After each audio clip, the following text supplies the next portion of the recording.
Assalamualaikum warahmatullahi wabarakatuh. Apa kabar siswa dan siswi sekalian? Semoga selalu sehat. Hari ini kita akan belajar tentang strategi dan substansi dakwah Khulafaur Rasyidin. Kita mulai dari periode yang pertama, yaitu periode Abu Bakar As-Siddiq radhiyallahu anhu. Masa jabatannya hanya 2 tahun. Kebijakan yang dibuatnya yang pertama adalah membukukan Al-Quran karena khawatir hilangnya Al-Quran karena syahidnya para penghafal Al-Quran dalam perang Riddah. Yang kedua adalah memperluas wilayah kekuasaan Islam hingga ke Syria, Irak, dan Persia. Lanjut ke periode selanjutnya, yaitu periode Umar bin Khattab. Beliau menjabat selama 10 tahun. Kebijakan yang dibuatnya yang pertama adalah memperluas wilayah kekuasaan Islam hingga ke pesisir Syria, Persia, dan Mesir. Yang kedua adalah mengeluarkan undang-undang, terutama tentang undang-undang jual beli. Yang ketiga adalah membagi wilayah pemerintahan menjadi 2, yaitu pemerintah daerah dan pemerintah pusat. Dan yang ketiga adalah membentuk dewan, antara lain Dewan Perbendaharaan Negara, Dewan Militer, dan Utusan Kehakiman.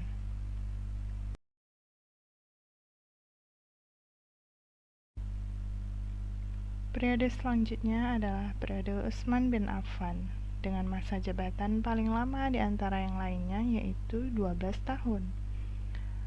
Sejumlah kebijakan yang dibuatnya adalah yang pertama, memperluas wilayah kekuasaan Islam hingga Tabaristan, Azerbaijan, Armenia, Siprus, Rhodes, Tunisia, dan Nubia. Yang kedua adalah membangun armada laut. Yang ketiga adalah tentang standarisasi Al-Quran, di mana pada saat itu terdapat banyak cara membaca Al-Quran. Khalifah Utsman kemudian menetapkan hanya ada 7 yang boleh beredar di kalangan umat Islam, sisanya dimusnahkan.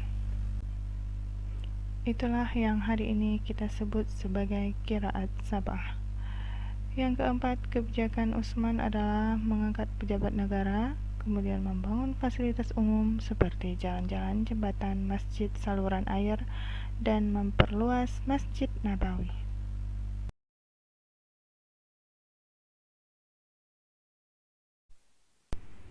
Periode terakhir adalah periode Ali bin Abi Thalib dengan masa jabatan selama 5 tahun.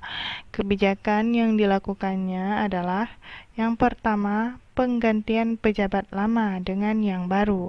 Pejabat lama yang diangkat oleh Khalifah Utsman bin Affan dinilai oleh Khalifah Ali tidak bertanggung jawab, maka ia mengganti pejabat itu dengan pejabat yang baru. Yang kedua adalah penarikan kembali tanah hadiah yang dulunya pernah diberikan oleh Khalifah Utsman kepada pejabat-pejabatnya. Yang ketiga adalah menghadapi pemberontak. Setelah kebijakan di atas diterapkan oleh Ali, maka Ali mendapatkan banyak pemberontakan dari para sahabat. Di antaranya adalah sahabat Thalhah, Zubair, dan termasuk di dalamnya Aisyah. Hingga akhirnya terjadi perang yang disebut dengan Perang Jamal. Sekian penjelasan tentang strategi dan substansi dakwah Khulafaur Rasyidin. Lain kali kita akan sambung lagi. Wassalamualaikum warahmatullahi wabarakatuh.